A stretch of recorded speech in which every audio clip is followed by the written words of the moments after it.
ਵਾਹਿਗੁਰੂ ਜੀ ਕਾ ਖਾਲਸਾ, ਵਾਹਿਗੁਰੂ ਜੀ ਕੀ ਫਤਿਹ। ਨਵੀਂ ਸਵੇਰ ਦਾ ਨਵਾਂ ਸੁਨੇਹਾ, ਨਵੀਂ ਉਮੰਗ, ਨਵਾਂ ਉਤਸ਼ਾਹ, ਨਵੀਂ ਜ਼ਿੰਦਗੀ, ਨਵੀਆਂ ਪਲੈਨਿੰਗਾਂ।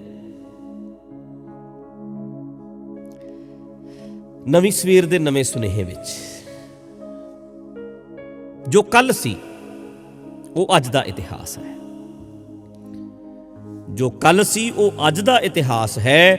ਜੋ ਅੱਜ ਹੈ ਉਹ ਕੱਲ ਦਾ ਇਤਿਹਾਸ ਹੋਏਗਾ। ਜੋ ਕੱਲ ਹੋਏਗਾ ਉਹ ਪਰਸੋਂ ਦਾ ਇਤਿਹਾਸ ਬਣ ਜਾਏਗਾ। ਜ਼ਿੰਦਗੀ ਵਿੱਚ ਜੋ ਬਤੀਤ ਹੋ ਰਿਹਾ, ਜੋ ਅੱਜ ਲੰਘ ਰਿਹਾ, ਇਹ ਕੱਲ ਦਾ ਇਤਿਹਾਸ ਬਣੇਗਾ। ਅਸੀਂ ਤੁਸੀਂ ਵੀ ਇੱਕ ਨਾ ਇੱਕ ਦਿਨ ਇਤਿਹਾਸ ਦੇ ਪਾਤਰ ਬਣਾਂਗੇ। ਜੱਦੋ ਜਹਿਦ ਕਰਨ ਵਾਲੇ 10ਵੀਂ ਸਦੀ ਵਿੱਚ, 11ਵੀਂ ਸਦੀ ਵਿੱਚ, 12ਵੀਂ ਸਦੀ ਵਿੱਚ, 13ਵੀਂ ਸਦੀ ਵਿੱਚ, 14ਵੀਂ ਸਦੀ ਵਿੱਚ, 15ਵੀਂ ਸਦੀ ਵਿੱਚ ਹੋਏ ਸਾਰੇ, ਅੱਜ 21ਵੀਂ ਸਦੀ ਚੱਲ ਰਹੀ ਹੈ।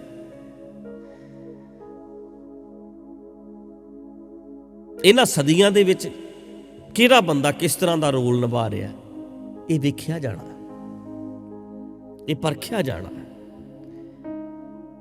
ਸਾਡਾ ਮਕਸਦ ਕੀ ਸੀ? ਅਸੀਂ ਆਪਣੀ ਜ਼ਿੰਦਗੀ ਵਿੱਚ ਕਿਸ ਤਰ੍ਹਾਂ ਦੇ ਪਾਤਰ ਬਣੇ? ਅਸੀਂ ਹੀਰੋ ਬਣੇ ਕਿ ਵਿਲਨ ਬਣੇ? ਅਸੀਂ ਗੁੰਡਾਗਰਦੀ ਕੀਤੀ ਕਿ ਅਸੀਂ ਚੰਗੇ ਇਨਸਾਨ ਬਣੇ? ਇੱਕ ਦਿਨ ਇਤਿਹਾਸ ਦੇ ਪਾਤਰ ਬਣ ਜਾਵਾਂਗੇ, ਬਣ ਹੀ ਰਹੇ ਹਾਂ। ਚਾਹੁੰਦਿਆਂ ਨਾ ਚਾਹੁੰਦਿਆਂ ਇਤਿਹਾਸ ਹੈ। ਅਸੀਂ ਚਾਹੀਏ ਚਾਹੇ ਨਾ ਚਾਹੀਏ, ਸਾਡਾ ਇਤਿਹਾਸ ਹੈ। ਮੈਂ ਤਾਂ ਇਤਿਹਾਸ ਨਹੀਂ, ਪਰ ਇਤਿਹਾਸ ਤੇ ਬਣੋਗੇ ਨਾ। ਇੱਦਾਂ ਕਿਵੇਂ ਨਹੀਂ ਬਣੋਗੇ? ਇਤਿਹਾਸ ਬਣਾਉਣ ਵਾਲੇ ਗੁਰੂ ਨਾਨਕ ਵੇਲੇ ਸਨ, ਤੇ ਗੁਰੂ ਨਾਨਕ ਨਾਲ ਤੁਰਨ ਵਾਲੇ ਵੀ ਸਨ ਤੇ ਵਿਰੋਧੀ ਵੀ ਸਨ। ਦੋਵੇਂ ਆਪਣਾ ਇਤਿਹਾਸ ਬਣਾ ਕੇ ਗਏ। ਅਸੀਂ ਚਾਹੀਏ ਨਾ ਚਾਹੀਏ, ਪਰ ਇੱਕ ਪਾਸੇ ਤੇ ਖੜਾਂਗੇ, ਚੰਗਿਆਈ ਵੱਲ, ਸਚਾਈ ਵੱਲ ਜਾਂ ਝੂਠ ਵੱਲ। ਇਤਿਹਾਸ ਤੇ ਹੈ, ਤੇ ਚੰਗੇ ਪਾਤਰ ਬਣੀਏ। ਕਹਿੰਦੇ ਨੇ ਨਾ, ਮੈਂ ਕਈ ਦਫਾ ਇਹ ਗੱਲ ਸਟੇਜ ਤੇ ਸੁਣਾਈ ਹੈ ਕਿ ਜੰਗਲ ਨੂੰ ਅੱਗ ਲੱਗ ਗਈ, ਬਹੁਤ ਅੱਗ ਲੱਗੀ। ਅੱਗ ਇੰਨੀ ਲੱਗੀ ਕਿ ਬੁਝਣ ਦਾ ਨਾਂ ਨਾ ਲਵੇ, ਬੜੀ ਤੇਜ਼ ਅੱਗ ਹੈ। ਅਮਰੀਕਾ ਕੈਨੇਡਾ ਵਿੱਚ ਜਦੋਂ ਜੰਗਲਾਂ ਨੂੰ ਅੱਗ ਲੱਗਦੀ ਹੈ, ਆਸਟ੍ਰੇਲੀਆ ਵਿੱਚ ਅੱਗ ਲੱਗੀ ਸੀ, ਹਜ਼ਾਰਾਂ ਮੀਲ ਤੱਕ ਅੱਗ ਫੈਲ ਗਈ ਸੀ ਔਰ ਲੱਖਾਂ ਕਰੋੜਾਂ ਜਾਨਵਰ ਜਿਹੜੇ ਨੇ ਉਹਦੇ ਵਿੱਚ ਝੁਲਸ ਗਏ ਸੀ। ਭਿਆਨਕ ਅੱਗਾਂ ਜੰਗਲਾਂ 'ਚ ਲੱਗਦੀਆਂ ਨੇ। ਕਹਿੰਦੇ ਜੰਗਲ ਨੂੰ ਅੱਗ ਲੱਗੀ, ਇੱਕ ਚਿੜੀ ਚੁੰਝ ਪਾਣੀ ਦੀ ਭਰਦੀ ਹੈ ਤੇ ਅੱਗ ਤੇ ਪਾ ਦਿੰਦੀ ਹੈ। ਪਾਣੀ ਦੀ ਚੁੰਝ ਭਰਦੀ ਹੈ, ਅੱਗ ਤੇ ਪਾ ਦਿੰਦੀ ਹੈ।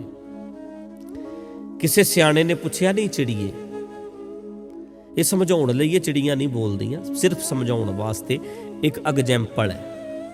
ਕਵੀ ਜਿਵੇਂ ਕਲਪਨਾ ਕਰਦਾ, ਇਹ ਸਮਝਾਉਣ ਵਾਸਤੇ ਫਿਲਾਸਫੀ ਇੱਦਾਂ ਦੀ ਹੁੰਦੀ ਹੈ, ਕੋਈ ਕਹਾਣੀ ਘੜ ਲਈ ਜਾਂਦੀ ਹੈ ਤਾਂ ਜੋ ਗੱਲ ਸਮਝ ਆਵੇ। ਸਮਝਾਉਣਾ ਤੇ ਬੰਦੇ ਨੂੰ ਹੀ ਹੁੰਦਾ, ਨਾ ਚਿੜੀਆਂ ਸਮਝਦੀਆਂ ਨੇ ਨਾ ਜਾਨਵਰ ਸਮਝਦੇ ਨੇ।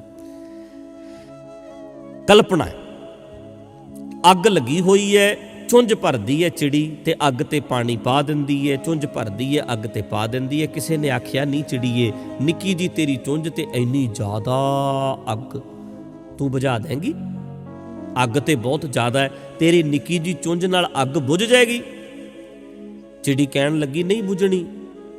ਕਹਿੰਦੇ ਜਦੋਂ ਤੈਨੂੰ ਪਤਾ ਹੈ ਵੀ ਤੇਰੀ ਨਿੱਕੀ ਜੀ ਚੁੰਝ ਨਾਲ ਐਡੀ ਵੱਡੀ ਅੱਗ ਲੱਗੀ ਹੋਈ ਨਹੀਂ ਬੁਝਣੀ, ਤੇ ਤੂੰ ਕਿਉਂ ਥੱਕ ਰਹੀ ਹੈ?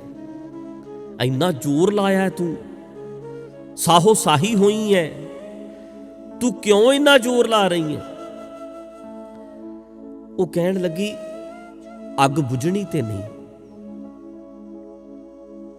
ਮੇਰੀ ਨਿੱਕੀ ਜੀ ਚੁੰਝ ਨਾਲ ਪਾਣੀ ਪਾਉਣ ਨਾਲ ਅੱਗ ਬੁਝਣੀ ਨਹੀਂ, ਮੈਨੂੰ ਪਤਾ ਹੈ, ਪਰ ਮੈਂ ਅੱਗ ਤੇ ਫਿਰ ਵੀ ਪਾਣੀ ਪਾਉਣਾ। ਕਿਉਂ? ਕਿਉਂਕਿ ਇੱਕ ਦਿਨ ਅੱਗ ਦਾ ਇਤਿਹਾਸ ਲਿਖਿਆ ਜਾਏਗਾ। ਅੱਗ ਲੱਗੀ ਦਾ ਇਤਿਹਾਸ ਇੱਕ ਦਿਨ ਲਿਖਿਆ ਜਾਏਗਾ। ਇੱਕ ਪਾਸੇ ਅੱਗ ਲਾਉਣ ਵਾਲੇ ਹੋਣਗੇ, ਦੂਜੇ ਪਾਸੇ ਅੱਗ ਬੁਝਾਉਣ ਵਾਲਿਆਂ ਦਾ ਨਾਮ ਆਏਗਾ। ਮੇਰਾ ਘੱਟ ਤੋਂ ਘੱਟ ਅੱਗ ਲਾਉਣ ਵਾਲਿਆਂ ਵਿੱਚ ਨਹੀਂ, ਅੱਗ ਬੁਝਾਉਣ ਵਾਲਿਆਂ ਵਿੱਚ ਨਾਮ ਆਉਣਾ ਚਾਹੀਦਾ। ਅੱਗ ਚਾਹੇ ਨਾ ਬੁਝੇ। ਹਾ ਹਾ ਹਾ ਹਾ ਹਾ, ਗੱਲ ਸਮਝੋ। ਅੱਗ ਬੁਝਾਉਣ ਵਾਲਿਆਂ ਵਿੱਚ ਮੇਰਾ ਨਾਮ ਆਉਣਾ ਚਾਹੀਦਾ, ਅੱਗ ਚਾਹੇ ਨਾ ਬੁਝੇ, ਕਿਉਂਕਿ ਅੱਗ ਦੀ ਹਿਸਟਰੀ ਲਿਖੀ ਜਾਏਗੀ। ਯਾਦ ਰੱਖਣਾ, ਜੋ ਸਮਾਜ ਵਿੱਚ ਆਲੇ ਦੁਆਲੇ ਅੱਗ ਲੱਗੀ ਹੋਈ ਹੈ ਨਾ, ਬਹੁਤ ਸਾਰੇ ਲੋਕ ਉਹ ਨੇ ਜਿਨ੍ਹਾਂ ਨੇ ਇਹ ਅੱਗ ਲਾਈ ਹੈ, ਤੇ ਕੁਝ ਲੋਕ ਨੇ ਜਿਹੜੇ ਅੱਗ ਬੁਝਾ ਰਹੇ ਹੈ। ਲਾਉਣ ਵਾਲੇ ਜ਼ਿਆਦਾ ਆ, ਬੁਝਾਉਣ ਵਾਲੇ ਘੱਟ ਹੈ। ਨਸ਼ਿਆਂ ਦੀ ਅੱਗ ਨਹੀਂ ਲੱਗੀ, ਰਿਸ਼ਵਤਖੋਰੀ ਦੀ ਅੱਗ ਨਹੀਂ ਲੱਗੀ, ਹਰ ਮਹਿਕਮੇ ਵਿੱਚ ਬੇਈਮਾਨੀਆਂ ਦੀ ਅੱਗ ਨਹੀਂ ਲੱਗੀ, ਹਰ ਚੀਜ਼ ਵਿੱਚ ਅੱਗ ਲੱਗੀ ਪਈ ਹੈ। ਕਰਪਸ਼ਨ, ਕਰਪਟ ਸਿਸਟਮ, ਇਹ ਅੱਗ ਨਹੀਂ ਲੱਗੀ। ਇਹ ਸਾਰੀ ਅੱਗ ਕਿਸੇ ਨਾ ਕਿਸੇ ਨੇ ਲਾਈ ਹੈ, ਤੇ ਇਹਦਾ ਇੱਕ ਇਤਿਹਾਸ ਲਿਖਿਆ ਜਾਣਾ ਹੈ, ਨਸ਼ੇ ਦਾ ਇਤਿਹਾਸ ਲਿਖਿਆ ਜਾਣਾ, ਕਰਪਸ਼ਨ ਦਾ ਇਤਿਹਾਸ ਲਿਖਿਆ ਜਾਣਾ। ਉਹਦੇ ਵਿੱਚ ਫਿਰ ਨਾਮ ਆਉਣੇ ਨੇ, ਅੱਗ ਬੁਝਾਉਣ ਵਾਲੇ ਕਿਹੜੇ ਸੀ ਤੇ ਅੱਗ ਲਾਉਣ ਵਾਲੇ ਕਿਹੜੇ ਸੀ, ਨਸ਼ੇ ਵੇਚਣ ਵਾਲੇ ਕਿਹੜੇ ਸੀ, ਨਸ਼ਿਆਂ ਨੂੰ ਪ੍ਰਮੋਟ ਕਰਨ ਵਾਲੇ ਕਿਹੜੇ ਸੀ, ਹਟਾਉਣ ਵਾਲੇ ਕਿਹੜੇ ਸੀ, ਕਿੰਨਾਂ ਦੀ ਸ਼ਹਿ ਤੇ ਵਿਕਦਾ ਸੀ, ਕਿੰਨਾਂ ਦੀਆਂ ਰਾਜ ਵਿੱਚ ਵਿਕਦਾ ਸੀ, ਕਿੰਨਾਂ ਨੇ ਵੇਚਣਾ ਸ਼ੁਰੂ ਕੀਤਾ, ਕਿੰਨਾਂ ਨੇ ਨਹੀਂ ਰੋਕਿਆ, ਸਭ ਦੀ ਹਿਸਟਰੀ ਲਿਖੀ ਜਾਣੀ ਹੈ। ਤੁਹਾਡੇ ਪਿੰਡ ਵਿੱਚ ਸ਼ਰੇਆਮ ਤੁਹਾਨੂੰ ਪਤਾ ਹੁੰਦਾ ਸਰਪੰਚ ਵੇਚਦਾ ਹੈ, ਫਲਾਣਾ ਚੌਧਰੀ ਹੈ ਵੇਚਦਾ, ਵੱਡਾ ਬੰਦਾ ਵੇਚਦਾ, ਪਰ ਤੁਸੀਂ ਚੁੱਪ ਰਹਿੰਦੇ ਹੋ ਸਾਰੇ। ਇਹਦਾ ਮਤਲਬ ਅੱਗ ਲਾਉਣ ਵਾਲੇ ਦੇ ਹੱਕ 'ਚ ਭੁਗਤਦੇ ਹੋ। ਪਰ ਇੱਕ ਬੰਦਾ ਆਵਾਜ਼ ਉਠਾਉਂਦਾ। ਮੈਂ ਪਰਸੋਂ ਚੌਥੇ ਵੇਖਿਆ ਇੱਕ ਫੇਸਬੁੱਕ ਤੇ ਬੰਦੇ ਇਕੱਠੇ ਹੋ ਕੇ ਗਏ, ਕਹਿੰਦੇ ਓਏ ਪਿੰਡ ਵਾਲੇ ਨੂੰ ਜਾ ਕੇ ਕਹਿੰਦੇ ਤੂੰ ਅੱਗ ਲਾ ਰਿਹਾ, ਨੌਜਵਾਨੀ ਮਰ ਰਹੀ ਹੈ, ਤੂੰ ਚਿੱਟਾ ਵੇਚ ਰਿਹਾ, ਤੁਹਾਨੂੰ ਸ਼ਰਮ ਨਹੀਂ ਆਉਂਦੀ। ਉਹ ਬੰਦੇ ਨੇ ਜਿਹੜੇ ਅੱਗ ਬੁਝਾਉਣ ਦੀ ਕੋਸ਼ਿਸ਼ ਕਰ ਰਹੇ ਹੈ, ਉਹ ਅੱਗ ਜਿਹੜੀ ਲੋਕਾਂ ਦੇ ਸਿਵੇ ਮੱਚ ਰਹੇ, ਕਿਤੇ ਸਾਡੇ ਪੁੱਤਾਂ ਦੇ ਸਿਵੇ ਨਾ ਕੱਲ ਨੂੰ ਮੱਚਣ। ਉਹ ਇਤਿਹਾਸ ਲਿਖ ਰਹੇ ਹੈ। ਇਲੈਕਸ਼ਨ ਹੁੰਦੀ ਹੈ, ਕਿੰਨਾ ਕੁਝ ਹੋ ਰਿਹਾ ਅੱਜ ਦੇ ਸਮੇਂ ਵਿੱਚ, ਇਤਿਹਾਸ ਲਿਖੇ ਜਾਣੇ ਨੇ ਸਾਰਿਆਂ ਦੇ, ਵੇਚਣ ਵਾਲਿਆਂ ਦੇ ਵੀ, ਪ੍ਰਮੋਟ ਕਰਨ ਵਾਲਿਆਂ ਦੇ ਵੀ, ਨਾ ਰੋਕਣ ਵਾਲਿਆਂ ਦੇ ਵੀ, ਤੇ ਰੋਕਣ ਵਾਲਿਆਂ ਦੇ ਵੀ, ਸਭ ਦੇ ਇਤਿਹਾਸ ਲਿਖੇ ਜਾਣੇ ਨੇ। ਤੇ ਇੱਕ ਇੱਕ ਕਦਮ ਬੜਾ ਸੋਚ ਸਮਝ ਕੇ ਰੱਖਿਓ, ਹਰ ਚੀਜ਼ ਨੂੰ ਬੜੇ ਗਹਿਰੇ ਤਲ ਤੇ ਵਿਚਾਰ ਲਿਓ। ਵੀਰੋ, ਭਰਾਵੋ, ਭੈਣੋ, ਹਿਸਟਰੀ ਦਾ ਹਿੱਸਾ ਤੇ ਬਣੋਗੇ, ਚਾਹੋ ਚਾਹੇ ਨਾ ਚਾਹੋ, ਮੰਨੋ ਚਾਹੇ ਨਾ ਮੰਨੋ, ਪਰ ਤੁਸੀਂ ਸਭ ਇਤਿਹਾਸ ਬਣੋਗੇ। ਕਿਸ ਤਰ੍ਹਾਂ ਦਾ ਇਤਿਹਾਸ ਬਣਾਉਣਾ ਤੁਸੀਂ? ਮੈਂ ਗੱਲ ਕੀਤੀ ਹੈ ਅੱਗੇ ਵੀ, ਮੈਂ ਬਾਬਿਆਂ 'ਚ ਕਿੰਨੇ ਸਾਲ ਪ੍ਰਚਾਰ ਕੀਤਾ, ਜੋ ਗੱਪ ਕਹਾਣੀਆਂ ਚੱਲਦੀਆਂ ਸੀ ਉਹੀ ਸੁਣਾਇਆ, ਜੋ ਸੁਣਨਾ ਸੁਣਾ ਦੇਣਾ, ਪੜ੍ਹਨਾ ਸੁਣਾ ਦੇਣਾ। ਪਰ ਹੁਣ ਮੈਂ ਸੋਚਦਾ ਮੇਰੇ ਮਗਰ ਲੱਗੇ ਲੱਖਾਂ ਲੋਕ ਮੈਨੂੰ ਸੁਣਦੇ ਨੇ, ਉਹਨਾਂ ਨੂੰ ਗੁੰਮਰਾਹ ਨਹੀਂ ਕਰਨਾ। ਇਤਿਹਾਸ ਵਿੱਚ ਗੱਪ ਸੁਣਾਉਣ ਵਾਲਾ ਬਾਬਾ ਨਹੀਂ ਬਣਨਾ। ਹਿਸਟਰੀ ਜਦੋਂ ਲਿਖੀ ਜਾਏਗੀ, ਗੱਪਾਂ ਸੁਣਾਉਣ ਵਾਲੇ ਕਿਹੜੇ ਕਿਹੜੇ ਸੀ, ਮਾਨਾਈਆਂ ਹੀ ਸੁਣਾਈ ਜਾਂਦੇ ਸੀ, ਝੂਠ ਹੀ ਬੋਲੀ ਜਾਂਦੇ ਸੀ, ਉਹਨਾਂ ਦੀ ਹਿਸਟਰੀ ਵੀ ਲਿਖੀ ਜਾਣੀ ਹੈ। ਪਰ ਮੈਂ ਇੱਦਾਂ ਦੀ ਹਿਸਟਰੀ ਲਿਖਣੀ ਚਾਹੁੰਦਾ ਵੀ ਉਹਨੇ ਲੋਕਾਂ ਨੂੰ ਪੈਰਾਂ 'ਤੇ ਖੜੇ ਕੀਤਾ ਸੀ, ਆਪਣੇ ਮਗਰ ਲੱਗਿਆਂ ਨੂੰ ਗੁੰਮਰਾਹ ਨਹੀਂ ਕੀਤਾ ਸੀ, ਆਪਣੇ ਮਗਰ ਲੱਗੇ ਹੋਇਆਂ ਨੂੰ ਸਿੱਧਾ ਕਿਹਾ ਸੀ ਕੋਈ ਰੱਬ ਰੁੱਬ ਨਹੀਂ, ਕੋਈ ਸਾਡੇ ਵਰਗੇ ਬੰਦਿਆਂ 'ਚ ਸ਼ਕਤੀ ਨਹੀਂ ਹੁੰਦੀ, ਅਸੀਂ ਇੱਕ ਆਮ ਬੰਦੇ ਤੁਹਾਡੇ ਵਰਗੇ ਬੰਦੇ ਆ, ਤਾਂ ਜੋ ਲੋਕਾਂ ਨੂੰ ਪੈਰਾਂ 'ਤੇ ਖੜਾ ਕੀਤਾ ਜਾ ਸਕੇ, ਲੋਕਾਂ ਵਿੱਚ ਹਿੰਮਤ ਭਰੀ ਜਾ ਸਕੇ। ਇਹ ਸਭ ਕੁਝ ਸਾਹਮਣੇ ਆਏਗਾ। ਇਸੇ ਕਰਕੇ ਸੋਚ ਬਦਲੀ ਹੈ ਆਪਣੀ, ਵਿਚਾਰ ਬਦਲੇ ਆਪਣੇ, ਹਿਸਟਰੀ ਆਪਣੀ ਖਰਾਬ ਨਹੀਂ ਕਰਨੀ। ਆਪਣੀ ਹਿਸਟਰੀ, ਅਸੀਂ ਕਹਿੰਦੇ ਨਾ ਸਾਡਾ ਇਤਿਹਾਸ ਖਰਾਬ ਨਹੀਂ ਕਰਨਾ, ਨਹੀਂ, ਮੈਂ ਮੇਰਾ ਇਤਿਹਾਸ ਖਰਾਬ ਨਹੀਂ ਹੋਣ ਦੇਣਾ, ਮੈਂ ਆਪਣੀ ਹਿਸਟਰੀ ਖਰਾਬ ਨਹੀਂ ਹੋਣ ਦੇਣੀ।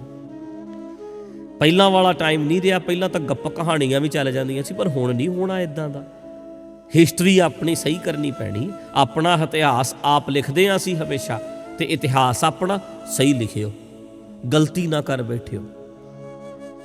ਇੱਕ ਨਾ ਇੱਕ ਦਿਨ ਅੱਗ ਦਾ ਹਿਸਾਬ ਜ਼ਰੂਰ ਹੋਣਾ, ਗੱਪਾਂ ਦਾ ਹਿਸਾਬ ਜ਼ਰੂਰ ਹੋਣਾ, ਝੂਠ ਦਾ ਹਿਸਾਬ ਜ਼ਰੂਰ ਹੋਣਾ। ਅੱਜ ਦੀ ਸਵੇਰ ਵਿੱਚ, ਨਵੀਂ ਸਵੇਰ ਦੇ ਨਵੇਂ ਸੁਨੇਹੇ ਵਿੱਚ ਅੱਜ ਆਪਾਂ ਇਹ ਨੋਟ ਕਰ ਲੈਣਾ, ਸਾਡਾ ਇਤਿਹਾਸ ਅਸੀਂ ਆਪ ਲਿਖਣਾ, ਲਿਖ ਰਹੇ ਹਾਂ, ਲਿਖਦੇ ਰਵਾਂਗੇ। ਤੇ ਲਿਖ ਲਓ, ਚੰਗਾ ਲਿਖਾਂਗੇ, ਗਲਤ ਨਹੀਂ ਹੋਣ ਦੇਣਾ। ਅਸੀਂ ਸਹੀ ਇਤਿਹਾਸ ਆਪਣਾ ਲਿਖਾਂਗੇ, ਸੱਚ ਬਿਆਨ ਕਰਾਂਗੇ, ਗਲਤ ਹਿਸਟਰੀ ਨਹੀਂ ਲਿਖਾਂਗੇ। ਰੱਬ ਦਾ ਸਾਰੇ ਹਿੱਸਾ ਉਹ ਭਾਈ ਆਪਣੀ ਜ਼ਿੰਮੇਵਾਰੀ ਸਮਝੋ। ਰੱਬ ਕੋਈ ਬਾਹਰ ਨਹੀਂ, ਆਪਾਂ ਸਾਰੇ ਰੱਬ ਦਾ ਰੂਪ ਆ।